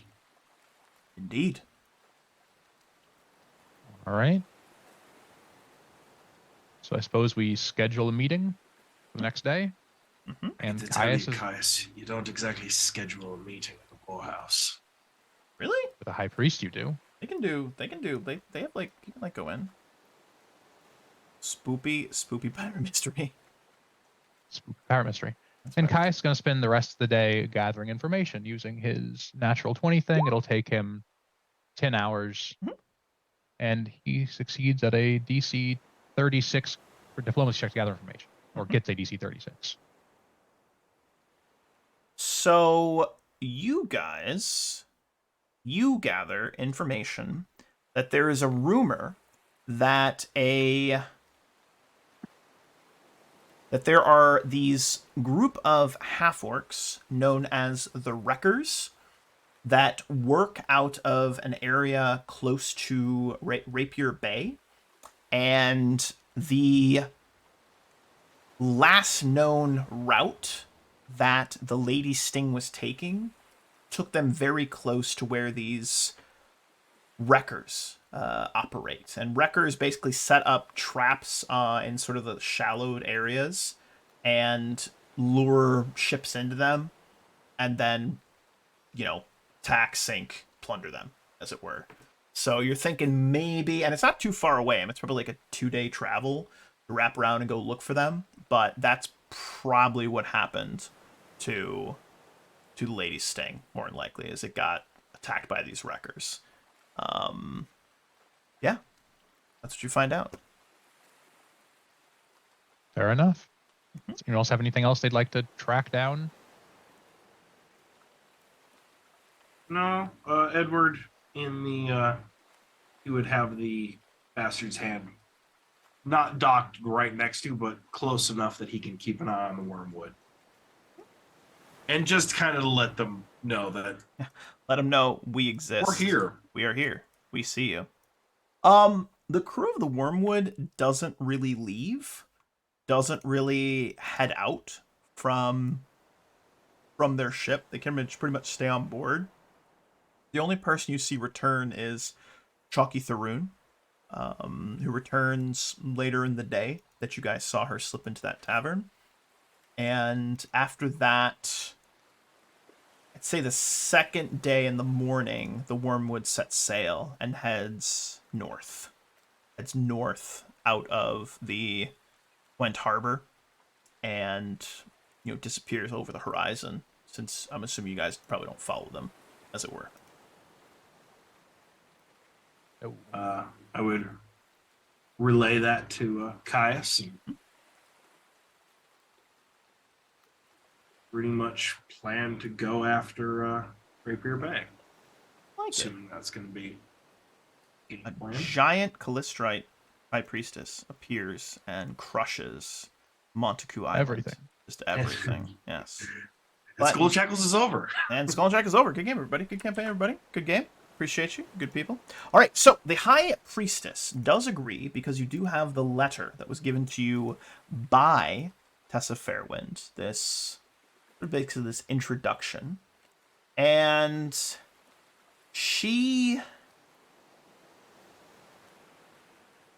her office is less so an office and more of a very well-appointed bedroom. Lots of silk, lots of plush cushions, etc. And she is lounging on sort of like a giant... How do I put this? Like a beanbag. Big old beanbag. A settee. It's a beanbag. It's a big giant beanbag. It's a big old beanbag of silk. I'm enjoying the show outside. As you enter in, she greets you. She's very pleasant. Ah, Captain Caius. How can I be of assistance to you today? We've already presented the letter. You said that gives us the meeting. Well, we're after some information regarding potential Chelish incursions into the Shackles. And Lady Fairwind thought you might have some information for us. She is very coy, like any good prostitute would be, as it were. And she doesn't show her hand at first. I'm sure you know how these sorts of interactions are normally handled. On your back with your legs spread? Give us the damn information. I'm very uncomfortable right now. The pirate lord said you would have it for us. I will tell you what I know, Captain. If you return to me something that was lost from my temple, any bit of information worth giving is worth paying for. No need to be rude about it.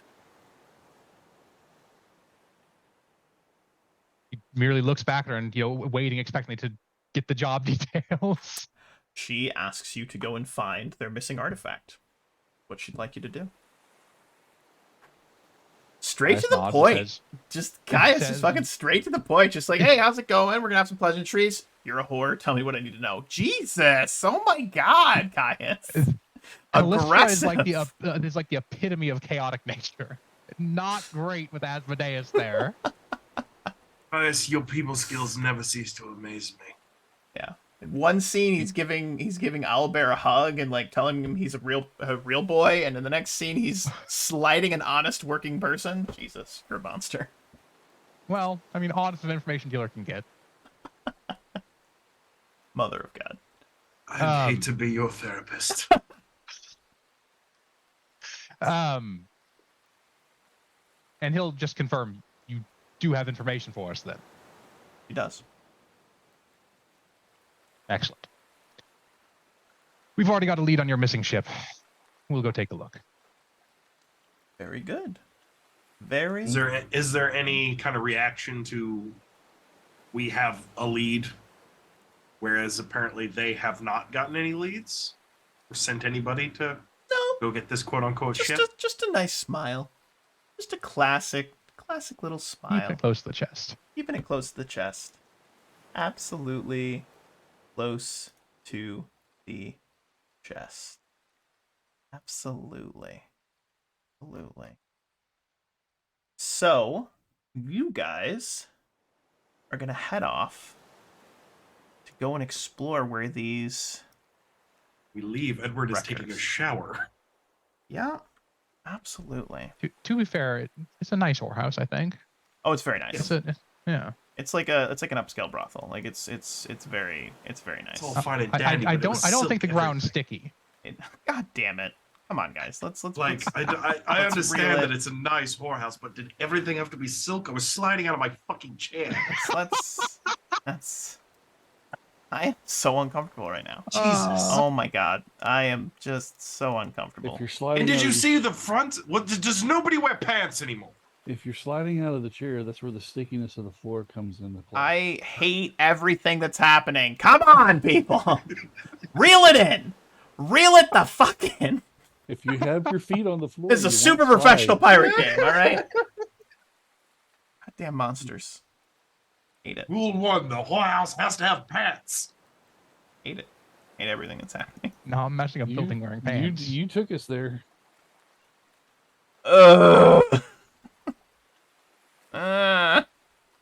Did it Chat, I to feel itself. gross. I feel sticky. I don't like this. The pirates are all about the booty, Synth Weasel. They really are. They're literally all about the booty. We're having a good time. Oh my god. You know what? We're having a good time. Campaign's over. Canceled. Campaign canceled. All right. So as you're sailing south, and Girls.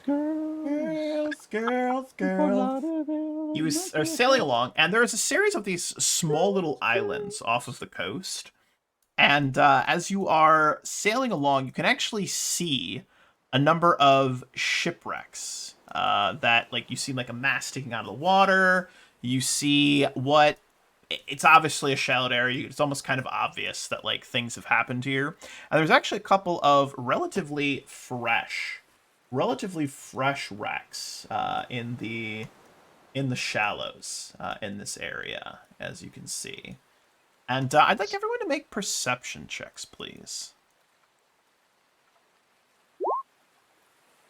New order of, or new standing order there as well for Nassara, and top for other daily shit she does, like deliver the mail and everything. Yeah. She's going to sacrifice one of her second level spell slots every day to track ship on Harrigan, just to make sure he's not within 20 miles or something. He is. Not within a day's sail. Not within 20 miles. Not within 20 miles. Excellent. All right. So you guys actually see that there is a small little beach camp, and there is a number of small little boats that are going back and forth from what looks to be a recently sunken ship, and they're just kind of rowing back and forth from the shore over to the ship. There's about 3 of them going back and forth, and you can see there's a couple of these, you guessed it, half orcs that are diving off the side, diving down and bringing up trinkets, odds and ends, bits and pieces, things like that. And I'm curious, how would you guys like to proceed?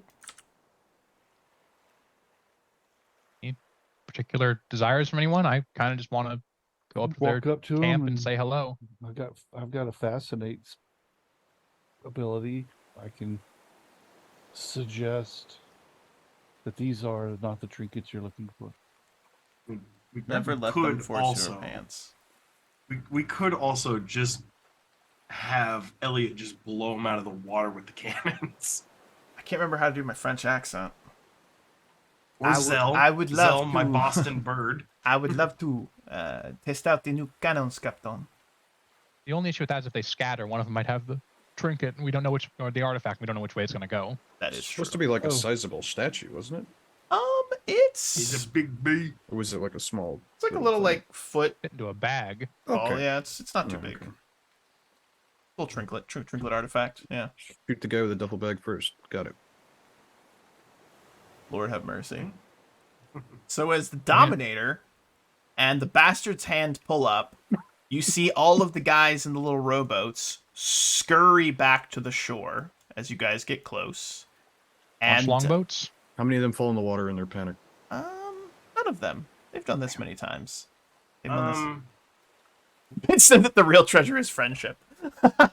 That's really funny, said Weasel. I like that. Yeah, that's good. That's good. is there? I mean, these don't look like big islands. Could we see sails on the other side? You do not actually. So they don't have another ship. Or a I ship mean, hasn't dropped this off. island that you're seeing, maybe a mile from shore, so they could very easily row to it. Then kind of like pick up ships that sink. Set up shop, yeah. Set up shop kind of thing. It looks like they have a little camp there. There's a couple of tents, little ramshackled shack as it were. And this is probably So- something you've been doing for a while. Yeah, Caius would just like to put us between this island and mainland, Yep. and longboat on over. All right. And I will have the bastard hand on this side with Zell, my master gunner, to, if shit looks like it is going south, to start sending big bolts of death at people. Your master gunner on the Dominator asks if he's allowed to do the same with the new guns you have. He'd like to try them out. Only if combat breaks out. Of course, Captain. I will. I don't miss. hope that combat does not break out. And you can see he has his fingers crossed in front of his face. He's not even trying to hide it. All right, so you guys, who's going over? What's the plan? We got Harlan going over on the bird. What's the battle plan here, guys? I've already walked halfway down the beach. Edward would longboat as well. All right. From the master's hand. I like it. Well, I don't think we're starting. I think we're going on to their island, like right beside them, aren't we? I mean, I guess we could longboat over somewhere a little bit farther away. Yeah. Yeah, you guys can do that. Kind of walk down the beach. Get over there. Sandra Quinn won't come on this adventure. Just the commanders. And as you guys are wandering up, Harlan, are you in the air? Or are you going to be walking the beach? It's huge size now, isn't it? No, it's large. Large size? Okay. Like It is a huge bird, but it's just in description. But he's large. big bird. Big bird. The absolute unit. I don't know if did we discuss it beforehand? Do we want to just casually just walk up and be like, this is a nice shop you have here, boys. I mean, I've got my instant armor spell going. Yeah, I mean, kind of lazily on the bird. I mean, there's no point. You could avoid being directly in the line of fire. Yeah. Guys, bring a pair of bearded devils with him and he'll be on the bird just in case someone makes a bolt for it. He can, chase revoke their kneecap privileges. I like it. So, 2 bearded devils flanking Caius. Walk here. As you walk up, you see there are a decent number of half-orcs. And there is a female half-orc. She's got a big old captain's kind of hat on. She's wearing a leather armor that has a skull in the center of it. And you see a little monkey on her shoulder as well. That kind of screeches at you as you get close. And she calls out as you're within about 30 feet. Ahoy there! Captains! What can we do for you here today? You remind me of the name of the ship? I got the Golden Vestal down on my notes, but not the name of the Calistrian ship. It was called the Lady's Sting. Yeah. Reference because Calistra's sacred animal is a wasp. Yeah, the whole thing. It's pretty good name. It's good. It plays well. It's good. Yeah. Whatever. Well, we were after a ship named the Lady's Sting. You wouldn't have happened to have seen it, have you? Can't say that we have, Captain. And if we take a dive over there, none of those ships will have the Lady's Sting emblazoned on its side. Don't normally take the time to look at the name of the ship. Only swim down into its hold. Certainly wouldn't have ever seen any of these above water. Narrowed eyes. Orcs look a little uncomfortable. The orcs are looking over, all the half-orcs and the entire, beach is looking over at the triple-decker man of war with all of its gun ports open, pointed at the shoreline.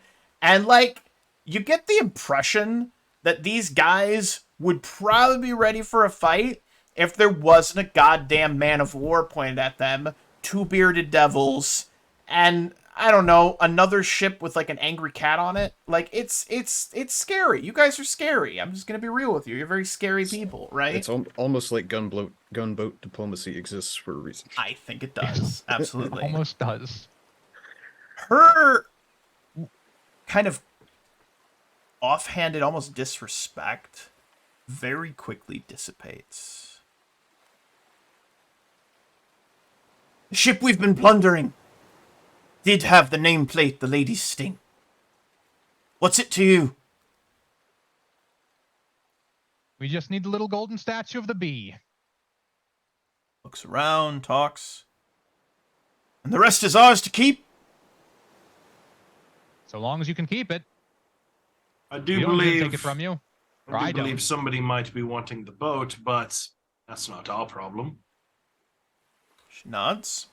We're all children of fortune, sailing under the seas.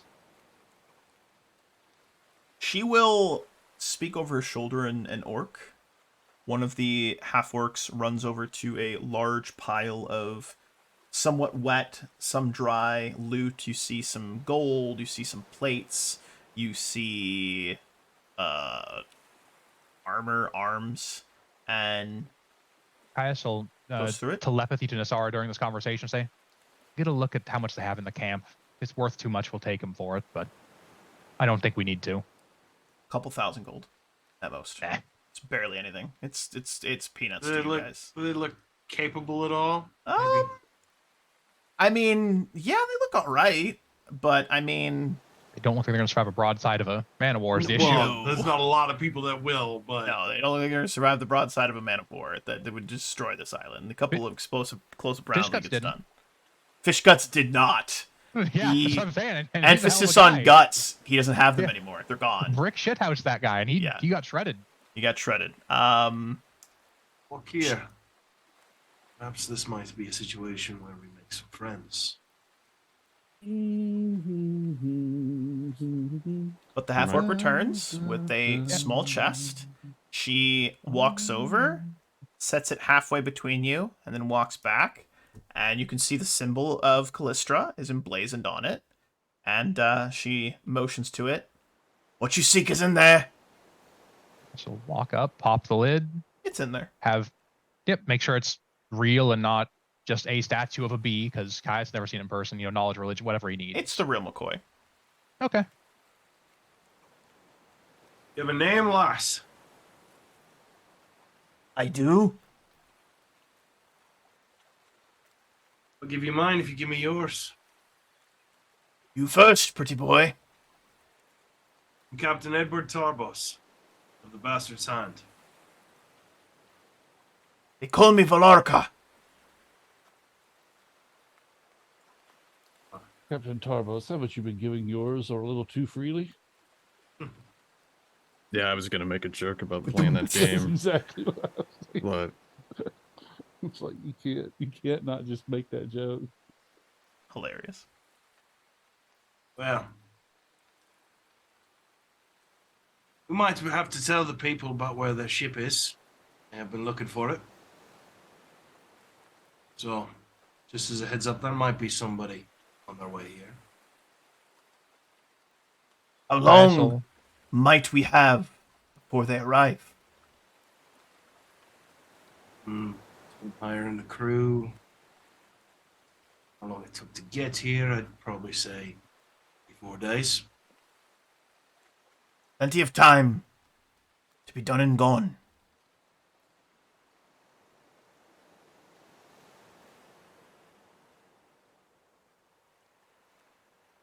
And really, unless you guys want to start a fight, they're just going to wait for you to leave, go back to salvaging what they can from the wreck, probably head off.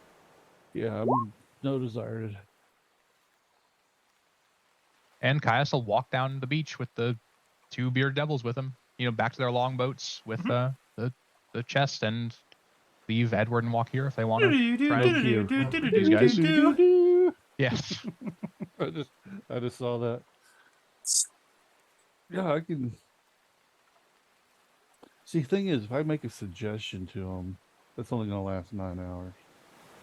Yeah, it's not worth suggesting them onto the crew, but if they want to, if he wants to get a couple of Marines or something out of these half orcs, might make a pitch. But Yeah. Caius is more or less booked up and happy with his new bearded devil recruits, so The lady might have something to say about it. Hey, let her say all she wants. The broadside's waiting for her. It's up to you, their Captain Tarbos, if you want to keep sticking it into things where it doesn't belong. Patrick, for someone who gets all squirmy, you are the worst offender. Literally the I don't worst. know what this is going to be a speaking finger of. in he Valkyr's likes to face. agitate. Yeah. You're an agitator, What you're Patrick. speaking That's Are what a you are. spiteful little man. Sidistra, by the way, Sidistra loves you, Patrick, very much. He thinks you're the bee's knees, right? So Yeah. there you go. Monster. Yeah. I'm not one to cut from another's crew, but Only if you need, only if you think you could use them. If not, let them be. if Hell, room take for the any whole man crew. who's willing. You just Or woman. And Edward would Just kind of present it. He'd be very upfront about not cutting from somebody else's crew, but Mm-hmm. if any of you men or women have any ideals of glory, I'll take any who would wish. Again, I'm not to cut from another person's crew. Would Harlan have walked with Caius back to the longboat? He's probably trotting around, kind of waited off a little bit just to see if someone would have made a run for it. Yeah. I'm telling them the story of Captain Tarbos. No, I'm trying to get positions as to if this comes down to something, whether or not Yeah. we're there. Yeah. Surprisingly enough, Edward, none of them are interested. And it's not out of, like, they don't think it's good, but they seem content with their lot in life. None of them look hungry, neither for, adventure. None of them look like they're malnourished. They seem like they're making a honest living, just scavenging almost. ships that Yeah. run aground here. It's a good life, and they're happy with it, Right. And she doesn't even look offended when you ask at all. Just lets it happen. Shackles honesty. Just comes with an asterisk right beside it every time. Exactly. I like You that. have a loyal lot here, ma'am. Treat them well. I give them a fair share of everything. I'm less a leader and more of the one who's got the nice hat. You ever need anything, or you're looking for work, or have somebody that might get a little more hungry than usual? Mhm. Ask around. Sure, you'll find us. Here's my card with his Nokia. Yeah. Doodle-doo, Hi, is this That is part this is, Captain like- Caius? I understand you're looking for pirates. I've been pirating for the about best part 5 is- years. Yeah, go ahead. Is that telepathic bond has so many good applications. Like you can, use it in the silence. You can communicate things faster than you can speak them. Mhm. You can do it completely unnaturally in combat. Like, yeah, I can see an invisible creature because I have see invisibility. He's right there, and you would know where he is because it's a mind-to-mind link. No, it's Nokia. Yeah. Everyone hates trying to leave Harlan messages because it's please leave a message after and it's just Blackbeak squawking as loud as possible, just blowing it Please out. leave a message after the squawk. I also like the idea of Caius just... Oh, did you add your? Do you Yes. get your new? Oh, and Harlan. Yes, I have it Yeah, listed. Awesome. yes. I like the idea of Caius. It doesn't flinch Caius. Everyone else is like, it's fucking loud. God Yeah, damn it. because I had to pay it. You didn't have to pay because you'd already paid for it once. Yeah. You didn't have to do it again. Mhm. So that was an easy choice. And, Easy pick, yeah. With that, Edward would nod to Wakir and walk back to the longboats. Yep, we just head on home. They're content.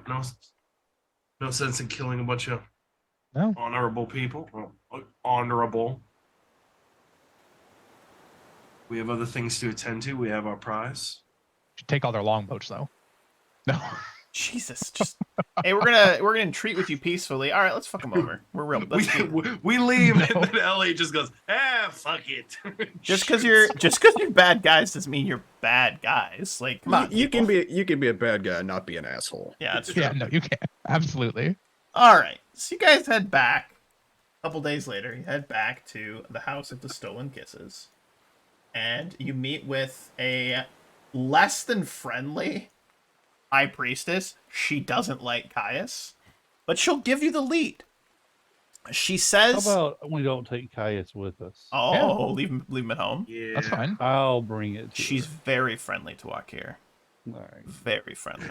Does she rub my balls? Edward is a kid. Oh just like, man, fucking can't- she's got the best forehead wax. It's Forehead non-stick non-stick forehead wax. Could fry an egg on that bitch. Sun's hot enough. I come out and it's just Gleaming, just shiny as can be. gleaming. It's like you don't even need lanterns on the ship. The moonlight Fuck. just illuminates the entire deck. It just has to guides it. From the bay, they're coming down the hills. When the fuck did Quent get a new lighthouse? It's just what your shiny forehead. Fucking God. Hopper, give him your hat. Fuck. I see it on my left eye now. I can't with you fucking guys. That's too good. So You the need to- information. You need to put a close up of my token on the screen so everybody understands. My shiny Teflon coated head. All right. You missed it. So she is going to inform you of a couple of different leads she's heard. She mentions that there is a water naga named Sarlis who claims to know of the location of a smuggler and spy for a foreign power. Sarlis, a water naga who claims to know the location of a smuggler spy for a foreign power. Sarlis resides in a small shallow cove on the Slytherin coast at this time of year. The location which she can mark on your map. All right. Weren't we attacked by one at Rickety Squibs? Way back in the day, you were attacked by one. Yes. Oh, But fuck. she mentions that you are to look for a hillock with a lone tree at the top on the western side of a river flowing into the cove. Nearby is a pool where the PCs, where you guys, should wait for Sarlis, which could take several days, maybe a week. She does warn you that the Nagas of the Slytherin coast are normally pretty aggressive and territorial, but Sarlis is more social than most of her ilk. Most of her ilk, as it were. So, definitely something to look into. Definitely something to look into. Do water nagas like anything in particular? Give me a knowledge. Nature. Whoever wants to do it. Probably Harlan. Yeah, probably. Definitely I can't even say resident tree hugger because he's an ocean boy. No, Really a tree hugger? Resident puddle jumper. Resident puddle jumper. Puddle jumper. 24. All right. I like it. It's pretty good. You know that water nagas are very fond of like shiny things, like gems and colored glass. Like it doesn't even have to be gems. They like shiny stuff. Shiny stuff. So yeah. So the location of where you're supposed to head off to is actually there's a little like cove that is just southwest of Rickety Squibs, where apparently this water naga hangs out. And that's where she says you should go and try to meet with him. If you'd like. Harlan will, when it's asked him, so we have a meeting or something, and be like, no, we should just trade some gold for a chest of rubies, less of anything shiny, really. They're into that sort of thing. That's about it, really. They just like shiny things. Yeah. Caius will take Harlan out to the market and say, let's go find some shiny shit. Got 100 gold to spend on some random crap. Pretty much. Get like a polished silver mirror, that kind of thing. Yeah. You pick up the polished silver mirror, all that good stuff. You're able to do so. As you are gathering stuff for this, I'm going to give everyone a quick perception check. I want to see if you guys notice some additional eyes on you. Nope. Yep. Nope. Nope. Harlan. Oh, wow. Harlan, you are the only one who notices that as you are out shopping for some shiny gems and glass and whatnot, you can feel someone watching you as you are in the market. And you see and the reason you notice it is that you see the person more than once, like around a corner. Like you go to a stall, he's at a couple stalls down. You go to it's just like, and it's a unique enough character that it stands out. It's a Tengu. It's a Tengu wearing a cloak, kind of hood pulled up, black beak, not dissimilar to one of the new members of Edward's crew, one of the new members of his crew, but a lot shorter and seems interested in talking to you, but if you ever turn to like approach him, he very quickly disappears into the crowd as best he can. and like vanishes. But he's following you, but more curious than it's not aggressive. You don't get the impression that he like wants to like kill you or anything. But he's definitely keeping an eye on you guys. So you can do with that information as you see fit. So they'll be at a stall or something looking, because he and Caius did kind of go together, and he's like lifting up like a silver like serving tray or something. And he looks at it, Giant and Caius. just conveniently he's like, "We're being followed by a bird. Somebody around 7 o'clock," and kind of just lifts Mirrors it up, it. looks at it, yeah, and then puts it back down, and they've gone through this enough, and actually, it doesn't even have to say anything because we have the telepathy thing, right? So we can just Yeah, mentally communicate that. Should we do anything about it? Caius will continue looking through the stalls, doing his. It doesn't his seem best. overtly hostile, and it's not doing a damn good job of hiding either. Maybe it just wants a word. Did Edward get a few of the bird folk amongst his ship's crew these days? I think he has one. I don't want to turn around and scare them shitless, though. Caius, in his full black, spiky, full plate. Yeah, Harlan is still wearing his like worn-in jacket. Does look a little bit more approachable than you. Does look like he's wearing Daedric armor. Yeah, essentially. I mean, I guess at some point he'll try and make eye contact with it or something. I mean, I know he was trying to dodge out of the way and everything else, but make eye contact with the bird. Tango, he makes eye contact with you. His feathers floof up. His eyes go wide. He looks super nervous. And then he slips into an alley, and if you guys run after him, he's gone.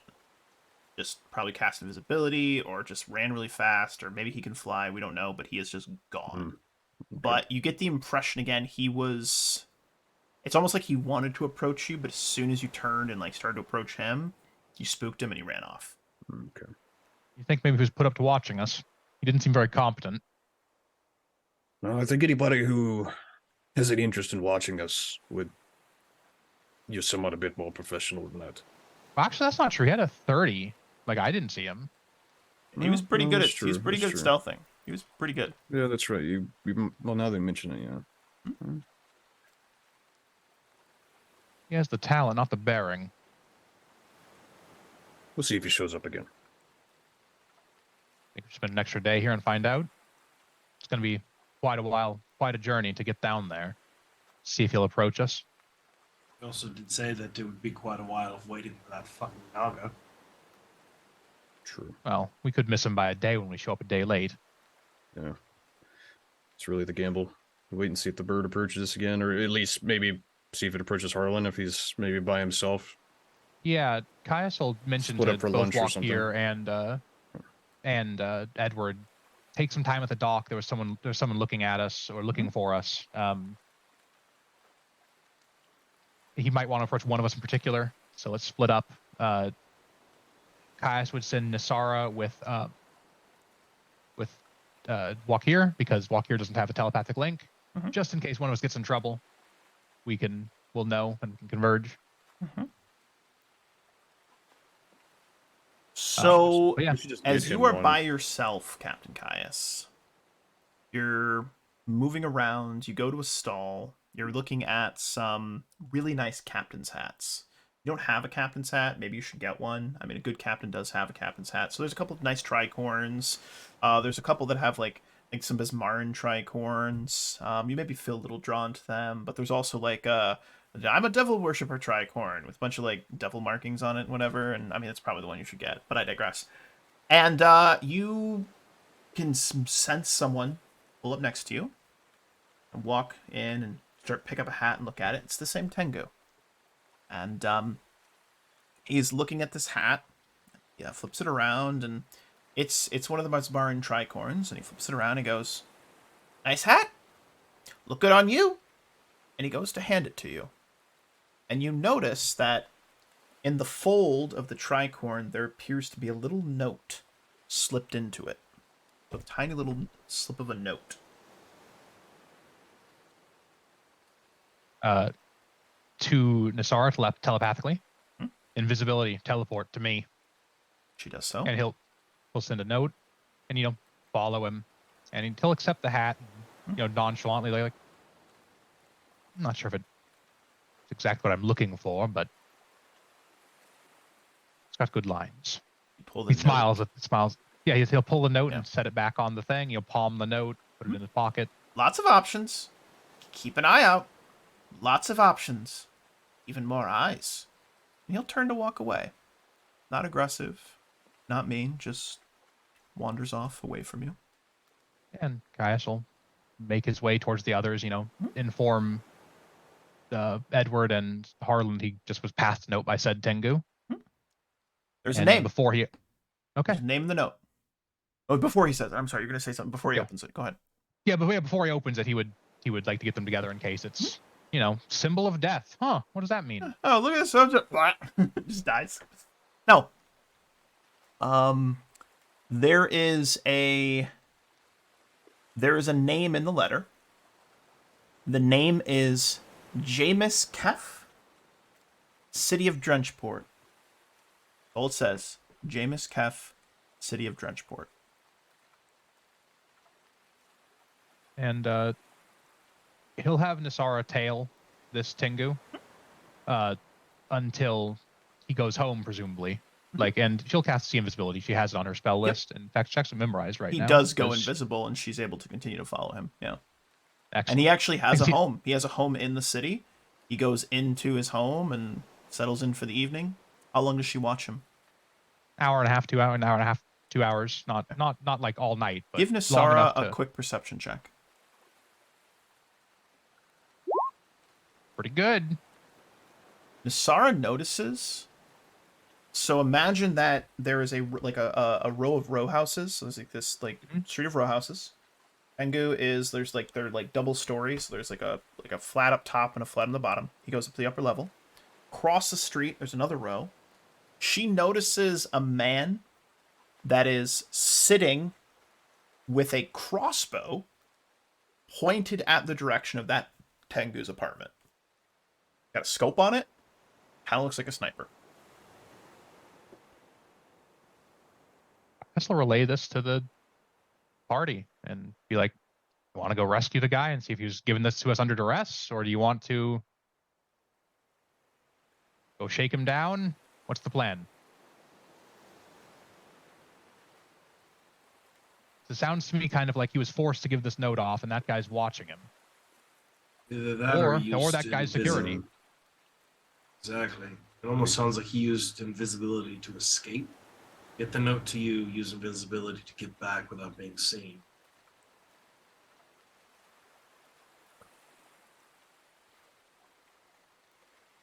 Yeah, What's the note say? Redport? Jamis Keft, Jaymiss Drenchport. Drenchport is a city. Jamis Keft is probably a name. Yeah, it's just look directly west of the compass rose on the map. You'll see Drenchport. So I'm going to assume that Nisara has burnt both of her invisibilities tracking this person. Correct. Because she has 2 of them memorized each day. Mm-hmm. Is she within 60 feet of said sniper? No. It's about 110 feet away from her. How is there a route she could follow without being directly in his line of sight that she could get within 60 feet of him? No. Open street. He's across the road. It's in a perfect position that if he wanted to shoot at that door, he could. Or if he's guarding that door and someone showed up that didn't need to be there, he could. Okay, so she's going to disengage, go up the street, walk back down the street, just kind of along the street on his side, and detect thoughts as she goes. Okay. Just trying to figure out what his her thoughts are. Am I looking to snipe someone who comes out of this door? Am I trying to provide security? What is my goal here? And detect thoughts has a relatively low DC. Let me check what it is. Because I'm going to give him a save on that. Yeah, of course. I think it's the first double spell. Where it says detect thoughts constant, but what's the DC? Caster level 6, DC 17. 17? Okay.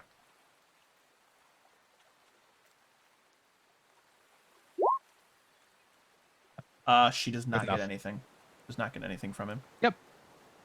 And I guess this is where the information we have to make our plan with then. Do we come apprehend this sniper and pay our Tengu a visit?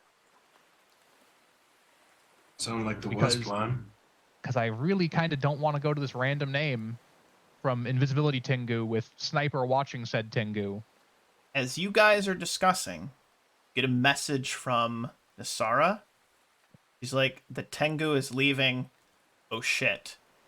And she alerts you that the Tengu stepped out. Second and a half after he stepped out, crossbow bolt to his head. Guy got up and started to leave. Follow him. Let's take him. Perfect. And our final scene for today's session will be you guys running in the direction of where Nasara is. She's going to tail this guy and try to chase him down. And we'll be doing a run through the city chase next session. Fun. That'll be our first session. We'll be doing a run through the city chase. I'm very excited about it. I've got a big battle map that is a giant city that you guys are going to chase this guy through. And I'm super excited about it. I have a real feeling about what's going to happen here. Oh boy. What's that? Blackbeak MVP. Oh yeah, I have the squawk! Just like It's swoops just- down and takes him out. No. Absolutely. He is the police chopper in our I lineup here. absolutely I love I it. love Raider- Secret Police Raider Nasara, by Command. the way. Greater command. Secret Police Nasara is so dumb. It's pretty fucking great. By the way. It's awesome. But I just want to say, gentlemen, thank you so much. This has been amazing. I do want to give a shout out to Sadistro again. You've been incredibly generous, and it really means a lot to me. Thanks, man. I don't know what to say. I hope you're still enjoying it. I hope you're getting it really I hope you're having fun. I hope you guys had fun. I apologize if my energy was a little bit low today. I did like an 8-hour drive, like 16 hours of driving in the last like 36 hours. So I'm a little zonked. But I'm feeling dandy, and I'm really glad we got to play today. And I'm hoping that this continues to be enjoyable for everybody. But as I always say at the end of every session, any final thoughts, questions, comments, or concerns before we get ready to wrap up today's session? Out of one. It was really sticky tonight. God damn it. All right. Well, thank you, Patrick. As I always say, thank you to the players for playing. Truly, without you guys, this is genuinely impossible, so I appreciate you. Thank you to the viewers for viewing. You guys are awesome. I appreciate the chatter in the chat today. It's always fun to have you guys interact with us.